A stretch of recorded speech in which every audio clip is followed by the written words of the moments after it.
Dancer with Scissors, la troisième partie de la campagne All the Wrong Places, produite par le magazine Vice en collaboration avec Mini, emmène Krishna Andavolu et son copilote français rejoindre les Andes péruviennes par la route en Mini. Un voyage qui n'est pas sans danger pour les deux aventuriers. Dans cet épisode, ils découvrent un rite ancestral issu de la culture précolombienne, la danse des ciseaux.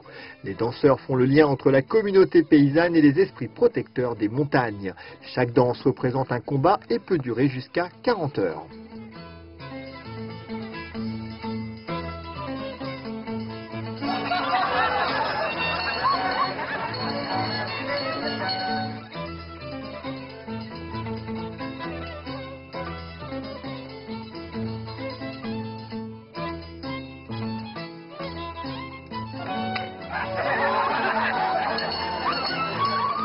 Now they're starting to ramp this up. They're bringing out nails, knives, and other crazy stuff. Oh boy.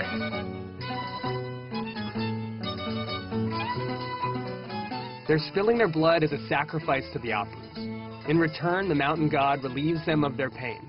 The crazier the stunt, the less pain they feel. Oh, I gotta drink more booze.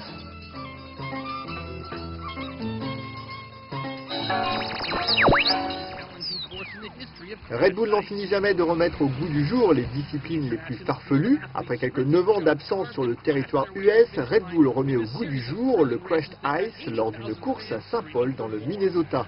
Les patineurs plutôt extrêmes sont lancés à toute blinde dans un couloir de glace avant de se retrouver côte à côte dans une course effrénée où il serait plutôt conseillé de mettre à terre son adversaire d'un coup d'épaule bien placé. And out of the gate, it was a pretty even start, right to the first corner when Killian Brown took the lead. Ian Germany's Fabian Mels did some bumping with Fabo coming out in front, and it went to a photo finish with the German's longer legs giving him the win. The final was packed with the usual suspects, Kyle Cruxall in silver, R2 in gold, Pavel Klimtrup in blue, and Scotty Cruxall in yellow. With his blistering fast start, R2 Pilainen takes the early lead, Kyle Cruxall right on his heels. After the bridge, disaster struck for the reigning champ when he lost an edge and tumbled into the dasher boards and then was crushed by Scott Cruxall. La France vue du ciel, c'est magnifique. Alors quand on se pose dans le sillage du mythique Pilatus PC7, c'est superbe, voire à couper le souffle. Dans l'ordre d'apparition, les Alpes françaises sous un ciel azuréen, les châteaux de la Loire aux pieds plantés dans l'eau avec le château de Chenonceau et le château de Chambord, le mont Saint-Michel perdu sur son bout de sable mouvant et enfin les sauvages falaises d'Étretat.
Une démo de Gu Miyagi, extrait du film Subspaces de Daisuke Takahashi. Le skater offre une séance de skate tokyoïte au style unique entre danse et parcours. Une volée de tricks de haut vol et plein de grâce qui n'est pas sans rappeler le travail sur la planche effectué par Kylian Martin.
n'y a pas que le foot dans la vie, il y a aussi le football freestyle. Le Suisse Sean Garnier, champion du monde de football freestyle, nous parle de son sport et de la compétition à venir à Lausanne, à l'occasion des ateliers de street style organisés par Red Bull en Suisse, pour former de jeunes talents à cette discipline qui ne manque pas de style. Le but, être à la fois en contrôle, créatif et toujours garder la classe. Sean, c'est un bon maître parce que il est champion du monde et puis il nous a bien entraîné aujourd'hui. Pour gagner le qualifier pour se qualifier en 2012, il faut déjà développer son propre style, avoir sa propre personnalité. C'est sûr que si tu fais les gestes de monsieur tout le monde et que tout le monde fait, ça ira pas. Il faut que tu arrives à maîtriser des gestes qu'ils ne le font pas et sortir des cases qu'on peut connaître. Et voilà, après c'est dans l'esprit battle, répondre à son adversaire et aussi être propre. Parce que tu peux faire des bonnes choses mais perdre le ballon et ça compte pas.